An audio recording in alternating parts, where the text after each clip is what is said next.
الفيديو ده عن أعرق مدرسة في اسكندرية وهي مدرسة سان مارك. احنا موجودين فين بالكاميرا دلوقتي؟ خلف كورنيش اسكندرية، منطقة الشاطبي، أمام مقبرة الرومانيين. وبما إن مدرسة سان مارك من أعرق المدارس وموجودة جوه اسكندرية، يبقى لازم نعرف الحكاية مع بعض. يلا بينا. سنة 1921 ميلاديا طلب مجموعة من الرهبان السوريين الكاثولين اللي كانوا بيشتغلوا في المنشية من السلطان فؤاد اللي هو الملك فؤاد الأول اللي كان حاكم مصر أياميها، إنه يقوم بإنشاء مدرسة جديدة يكون مساحتها أكبر عشان يقدروا يواجهوا أعداد التلاميذ المنتسبين لهذه المدرسة.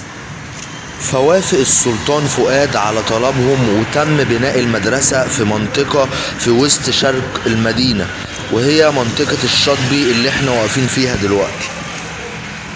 بناء المدرسة ده استغرق وقت تقريبا 3 سنوات عشان يطلع بالشكل المعماري المميز اللي قدامنا دلوقتي، يعني من سنة 1925 إلى 1928.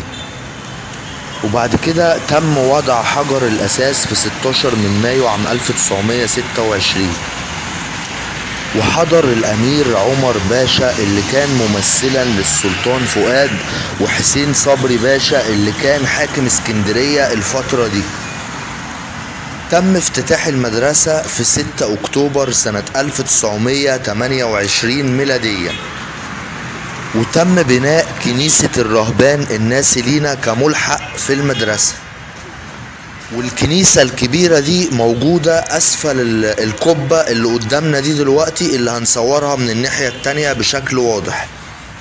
وكمان المدرسة فيها مصلى صغير. مدرسة سان مارك أو كلية سان مارك 90 عام من التعليم الفرنسي، والقبة اللي قدامنا دي دلوقتي هي اللي تحتيها أكبر كنيسة بتاعة الرهبان النساليين. وطبعا الكلية دي بتعلم اللغة الفرنسية لجميع المراحل. الكلية دايما بتحافظ على جودة التعليم بتاعها من خلال تبادل برامج مع كثير من دول العالم، فرنسا واليونان والبرتغال وبلجيكا وجميع دول العالم بتقوم معاها بالتبادل عشان تحافظ على جودة التعليم. الجميل بقى في الكلية او في المدرسة اللي قدامنا دي ان هي ما تأسستش في فرنسا، اتأسست في مصر وعمرها كله في مصر، ولكن التعليم باللغة الفرنسية لجميع الفئات، وهو ده اللي خلانا نهتم بتصوير المدرسة وبتوثيق تاريخها بطريقتنا الخاصة على القناة. شرف كبير طبعا ليا زي ما قلت لكم ان اي حاجة فيها تاريخ او تراث في بلدي اوثقها على القناة قبل ما اصور الحاجات المباشرة او الحاجات اللي في وقتها او اسعار او الكلام ده كله. يهمني جدا ان انا اوثق تاريخ وتراث بلدي، ومنهم مدرسة سان مارك اللي قدامنا دي دلوقتي.